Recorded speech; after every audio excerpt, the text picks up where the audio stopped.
वज्र का कैसे बना था दुर्योधन का शरीर? क्या इसके पीछे थी माता गांधारी की दिव्य दृष्टि या शिव पार्वती की दिव्य शक्ति?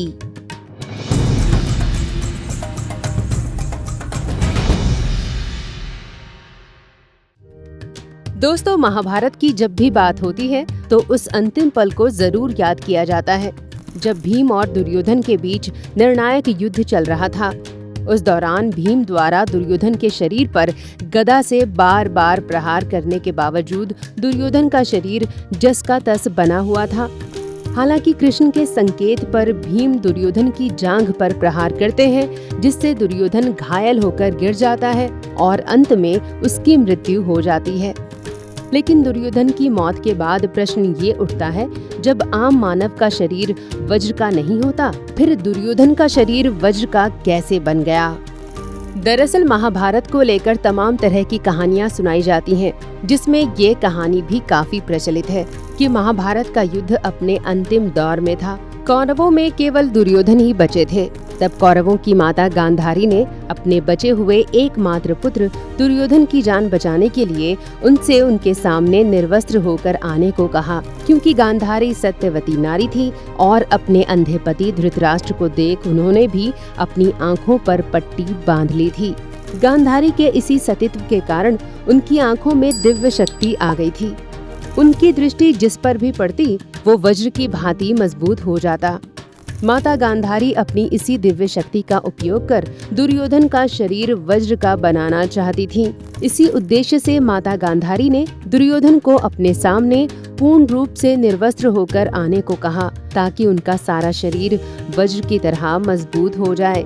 लेकिन श्री कृष्ण ने दुर्योधन के सामने इस तरीके से मजाक किए कि दुर्योधन पूर्ण नग्न अवस्था में अपनी माता के पास नहीं जा सके और अपनी जंघा को ढक लिया, जिससे माता गांधारी की दिव्य दृष्टि उनकी जंघा पर नहीं पड़ सकी, जिससे दुर्योधन का सारा शरीर वज्र की भांति मजबूत हो गया, लेकिन जंघा वाला हिस्सा कोमल पड़ गया और यही जंघा दुर्योधन की मौत का कारण भी बनी। लेकिन जब हम वेद व्यास द्वारा रचित महाभारत का अध्ययन करते हैं तो हमारे सामने दूसरी ही बात निकल कर आती है।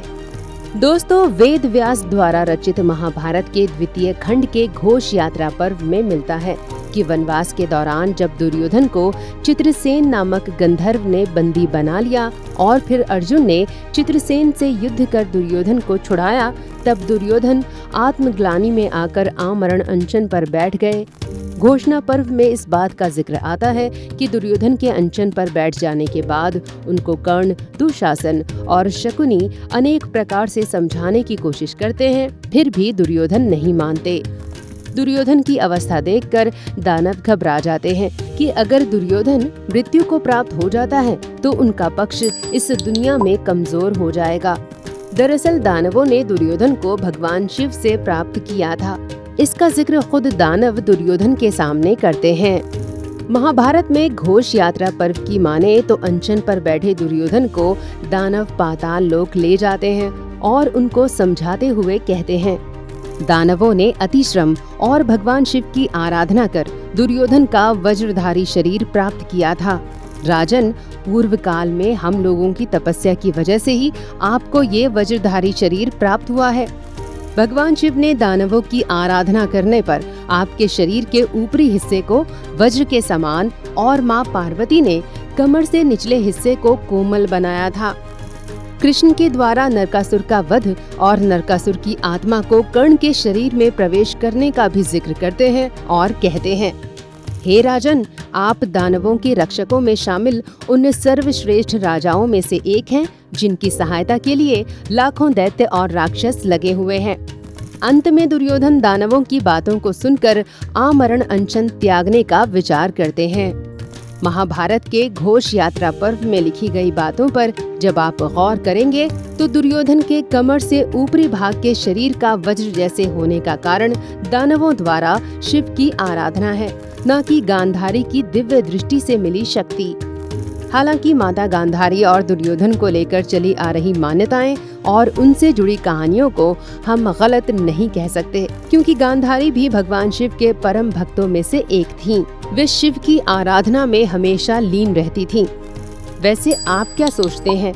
महाभारत से जुड़े किरदारों और उनकी कहानियों को लेकर कमेंट बॉक्स में जरूर बताएं और चैनल को सब्सक्राइब करना ना भूलें। धन्यवाद।